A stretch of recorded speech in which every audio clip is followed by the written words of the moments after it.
You'll be staying home during our family trip because it's not enjoyable when outsiders are around. As for souvenirs, if I remember, I suppose I could bring you something. Came the triumphant voice of my mother-in-law over the phone. I was supposed to go on this trip with my in-laws and my husband. Yet, here I was, left behind. Ever since we got married, my mother-in-law, who dotes on her son, never lets a day go by without making a snide remark or nagging me. Stay at home. That's going to be a problem. Upon hearing my response, my mother-in-law laughed as if mocking me. Is that a problem? Poor you. Just think of it as punishment for not listening to my advice. The phone line went dead abruptly. A problem. Not me, but you guys, right? My name is Jessica. A 30-year-old working housewife. I manage household chores and work part-time at the local supermarket. It's been 3 years since I married my husband, Mike. Mike was a coworker at the company I used to work for. Although we belonged to different departments, we were on the same floor and often chatted even before we started dating. What brought us closer was a year-end party at the office. At this cross-departmental gathering, I happened to sit next to Mike. We were already close, so our conversation flowed as usual. Mike excused himself to go to the bathroom at one point, and I was left listening to the lively chatter of the group next to us. That's when a drunken boss from another department started to bother me, persistently urging me to drink more. Not sure how to respond, as he was a boss I rarely dealt with, Mike returned from the bathroom just in time. He glanced at me and the boss, then calmly placed his hands on the boss's shoulders and led him away to another table. After a while, Mike returned to our table alone and asked me, "That guy really can't handle his alcohol, can he? Are you okay?" That was when I began to see Mike in a different light, and I confessed my feelings first, which led to our relationship. Our relationship progressed smoothly from there, and we got married 3 years ago. While we don't have children yet, our relationship as a married couple is solid. Despite the fulfillment of our married life, there is one issue that troubles me. That is my mother-in-law, with whom we are living. Currently, Mike and I are living in his parents' house. When we first got married, we lived in an apartment, but there was a fire in the neighboring unit, and our apartment was also flooded due to the water used in the firefighting effort. We had no choice but to evacuate as the apartment was uninhabitable. We were at a loss about where to go while the apartment was being repaired when Mike's mother offered, "Why don't you two stay at our place?" We took up her offer and decided to live with Mike's parents. We were grateful for their offer at the time. The problem started after we moved in. Although she occasionally made snide comments even before, I had accepted them because of her deep love for Mike. However, after we started living together, the intensity of her nagging increased.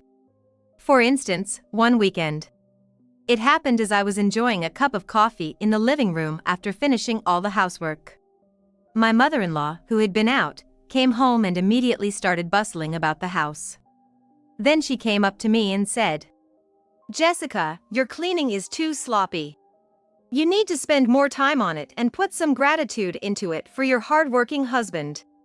As his wife, it's your duty to support him. I can't believe you can't even do this much. You're failing as a wife. If you're unhappy, then leave. Right now." To be honest, I thought, here we go again. I've been told the same thing almost every day. After all, the only reason she let us live together is because she wanted to live with her son Mike again, and my presence as a wife is probably nothing more than an annoyance to her. Mom, please don't be so hard on Jessica. Well, there is some truth to what you're saying. Even if she's working part-time, slacking off on housework isn't good. More often than not, Mike tends to side with his mother. While it's not wrong to value his biological mother, I sometimes wish he would stick up for me, his wife. In fact, it's not my intention to neglect house chores. Despite working 4 days a week, even if it's for a short time, I've never once neglected my duties of managing the household chores for our family of 4. This remains true even when I'm not feeling well. On the other hand, my mother-in-law, although a housewife, is out and about having fun almost every day. Since we started living together, I've never seen her do any household chores. However, Given that we're living under her roof, I can't openly complain.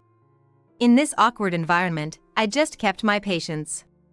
Then one day, something unusual happened. Mike suggested that we should go on a trip, just the two of us.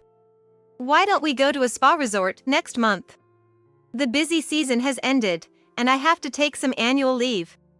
If I'm going to take a break, I thought it would be nice to relax somewhere. A spa, huh? Sounds great. I haven't requested any work shifts for next month yet, so I can take any time off. After discussing various things, we decided to go on a 2-day spa trip in the middle of the next month. As we plan to go on a weekday, we'll probably be able to spend our time quietly and without any rush. I was so excited and couldn't hold back. I kept gathering information about our destination whenever I had time. And just when I thought we should start booking our stay, my mother-in-law started to say something outrageous. Jessica, I heard you're going on a trip with Mike. Why didn't you tell me? To be honest, I was afraid she would say something like I'm going too, if she found out. But I couldn't say that, so as I was fumbling for words, my mother-in-law sighed in exasperation. Then she said exactly what I was afraid she would. Next month is the anniversary of my husband and me. I'd love to celebrate with a family trip. I think a luxurious hotel would be nice. Like a child, my mother-in-law started to throw a tantrum about wanting to go. Of course, I don't want to go on a trip with my mother-in-law at all. But this time, Mike and I were thinking of going by ourselves. How about we go together next time? I tried to be as accommodating as possible in my response. But my mother-in-law wouldn't back down. It's not the same if it's not this time. It's our anniversary celebration. If that's the case, she should just go with her husband. Just as I was about to say that, Mike came home from work. Mike, welcome home. I was just talking to Jessica about the trip. Oh, I can't wait. My mother-in-law, already excited to go, started to express her wishes. And Mike seemed to agree with her. I wondered who let the cat out of the bag about the trip, but with the way things were going, it was probably Mike who told my mother-in-law. Noticing my gaze, Mike looked a little uncomfortable. Mom's really looking forward to it, so let's postpone our trip for another time. It'll be even more fun if we all go together. From the way Mike was talking, it seemed like he'd already decided we were all going on the trip.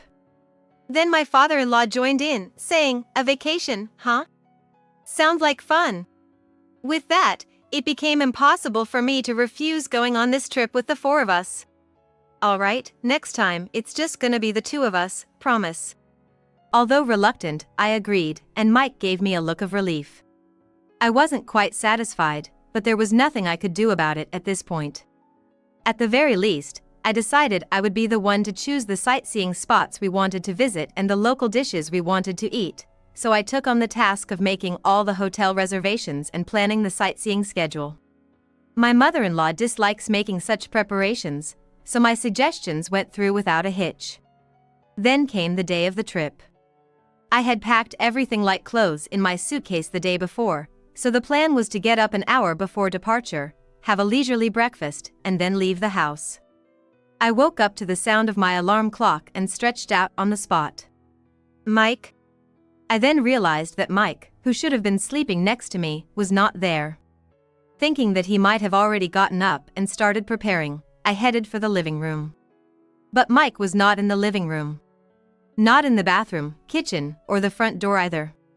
Even my mother-in-law and father-in-law were nowhere to be found. Could it be? With a sinking feeling, I dialed Mike's cell phone. But the call didn't connect. When I called my mother-in-law's phone next, she answered immediately. "Oh, Jessica dear. What's up? Mike can't pick up the phone right now because he's driving." "Driving? Where on earth are the three of you right now?" When I asked that, my mother-in-law replied in a nonchalant manner. "Isn't it obvious? We're on a family vacation. We can't enjoy a family vacation with an outsider around, so you'll have to stay at home. If we remember, we might even get you a souvenir." I could hear my mother-in-law's triumphant voice over the phone. "Stay at home. That's going to be a problem." At my words, My mother-in-law laughed scornfully. Is that a problem? Poor you. Just think of it as punishment for not listening to my advice. With that, she hung up the phone abruptly. I covered my face with both hands and shook my shoulders. But what came out of my mouth was not a sob, but a hearty laugh. They'd better enjoy their journey. I'm sure they'll regret leaving me behind. I quickly opened a hotel booking site. And I booked a fancy hotel in the tourist spot we were supposed to visit today. Then I also made a reservation at a restaurant where I could have a delicious dinner. Of course, just for one person. Then, after quickly getting dressed and putting on makeup, I ate breakfast. All right, time to have fun. I grabbed my luggage and jumped on the train. Since I'd gone to the trouble of researching various tourist spots, I wanted to go on a vacation. With that single-minded desire, I set off on a solo trip. It's a small tourist spot, so I might run into Mike and in-laws, but I'm not bothered. After all, they're the ones at fault. As I was thinking about this, the train finally reached its destination. From this point on, I'll forget about my mother-in-law and Mike and enjoy myself to the fullest. With that in mind, I walked into a quaint boutique I spotted, had tea in a trendy cafe, and mingled with the locals, thoroughly enjoying my trip.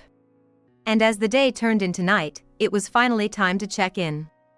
The hotel I'd booked was among the top luxury hotels in this area. I thought I needed to do something as drastic as this to refresh myself. As I passed through the automatic hotel doors, heading towards the check-in counter, I heard a woman's loud voice. Why can't we stay here? We're willing to pay. Looking closer, it was my mother-in-law causing the commotion. Of course they wouldn't be able to stay as this wasn't the hotel I had booked for the four of us. Observing from a safe distance, I noticed Mike spotted me as he exclaimed, Hey! Jessica! What's going on?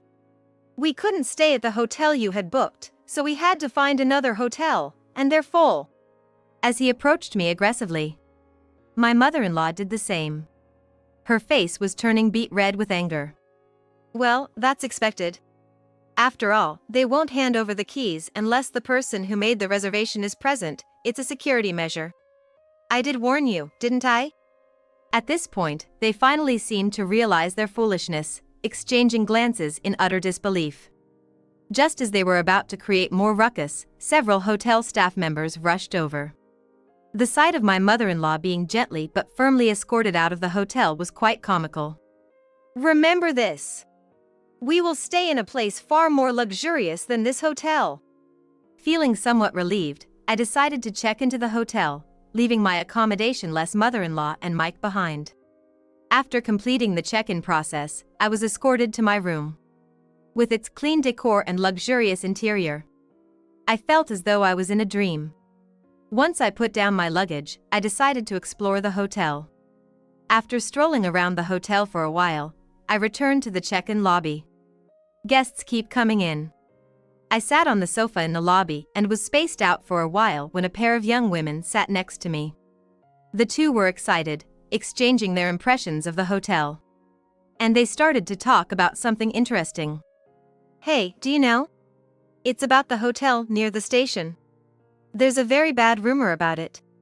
Apparently, you can hear hallucinations in the second-floor room and all your belongings get stolen. Not only that, but it seems there was even a case where someone died. And no one knows who's responsible to this day. We're lucky to be staying here, aren't we? Is that true? But why hasn't anyone been arrested? You would call the police in such a case, wouldn't you?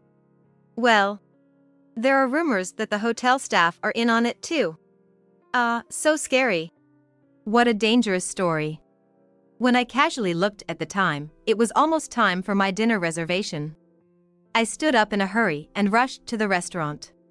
I'm so satisfied. After enjoying the dinner, I returned to the hotel. I took a bath, changed into my pajamas, and was watching TV when my smartphone alerted me to an incoming call. Hello. We found a hotel we can stay in. It's super comfortable. Too bad you can't stay here with us. Well, we'll enjoy it twice as much for you, so no worries. It was from my cheerful mother-in-law. Is that so? You're lucky to have found a place to stay on such short notice. When I responded nonchalantly, my mother-in-law continued. Isn't it? It's quiet and easy to spend time because there are hardly any other guests. It's close to the tourist spot and it's a beautiful hotel. I wonder why that is. That's when I realized. Could it be the hotel near the station? That's right. What about it? I remembered the story about the bad reputation hotel I heard in the hotel lobby before I went to dinner. I think you should run. I didn't necessarily believe the rumor was true, but where there's smoke, there's fire. But my mother-in-law laughed off what I said. Are you jealous of us staying at a good place? Well then, be regretful. Bye. Again, my mother-in-law hung up the phone one-sidedly. I didn't feel like calling her back. I gave my advice, and I fulfilled my duty. I turned off my smartphone. I didn't want my relaxation time to be disturbed anymore. After that, I spent a leisurely time and fell into a comfortable sleep. And the next day, after checking out of the hotel, I visited the tourist spots I couldn't go to the day before, and arrived home when the sun was setting. There was light leaking out of the windows of the house. It seemed that the three of them had already returned home. I'm home. I purposely announced my return in my usual tone. When I opened the door to the living room, all three of them started making a fuss at once. I, who was taken aback, managed to calm the three down. Then my mother-in-law started to talk about the incident that happened last night. After the three had gone to sleep, there seemed to be rustling sounds. Then, my mother-in-law reported hearing the noise of someone entering the room. Paralyzed by fear, she quietly stayed in bed, and the intruder seemed to wander around the room for about 10 minutes before silently leaving. Feeling relieved, my mother-in-law drifted back to sleep, only to wake up the next morning to find that all of their belongings, including the wallets and smartphones that were supposed to be on the desk, had vanished. All that was left was the coin pouch and key holder that Mike had put in his jacket's inside pocket. In a panic, they informed the hotel staff, only to be told, please pay for the room at least, and didn't even call the police. The troubled trio used the coins Mike had to make a call from a public phone to a relative living nearby, asking for help. Fortunately, the relative seemed to arrive quickly, covering the hotel charges and somehow getting them back home. They said they would go to the police to report the incident soon, and that's when their anger turned towards me. If only you had told us more seriously to run. We wouldn't have ended up in this situation. That's right. You bear some responsibility for this incident, Jessica. What are you going to do about it? But if my in-laws hadn't left me behind to go on a trip, this wouldn't have happened in the first place. When I expressed this candidly, Mike raised his voice. Shut up. You're just the wife, don't get cheeky. We're getting a divorce. I can't put up with you anymore. I was too flabbergasted to say anything. I silently went to our bedroom, pulled out something from the cabinet, and returned to the living room to show it to Mike. Divorce? Fine by me. I don't need a husband who won't protect his bullied wife. Mike's face turned pale. What I had brought out were the divorce papers I had asked a lawyer to prepare. I had been preparing for this day might come. Perhaps not expecting that I would agree, Mike was flustered.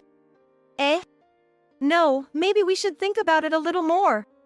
But then, mother-in-law seized the opportunity to start pushing Mike towards the divorce. You should just get rid of such a horrible wife now. Your mom will find you someone new. Unable to go against his mother, Mike eventually agreed to the divorce.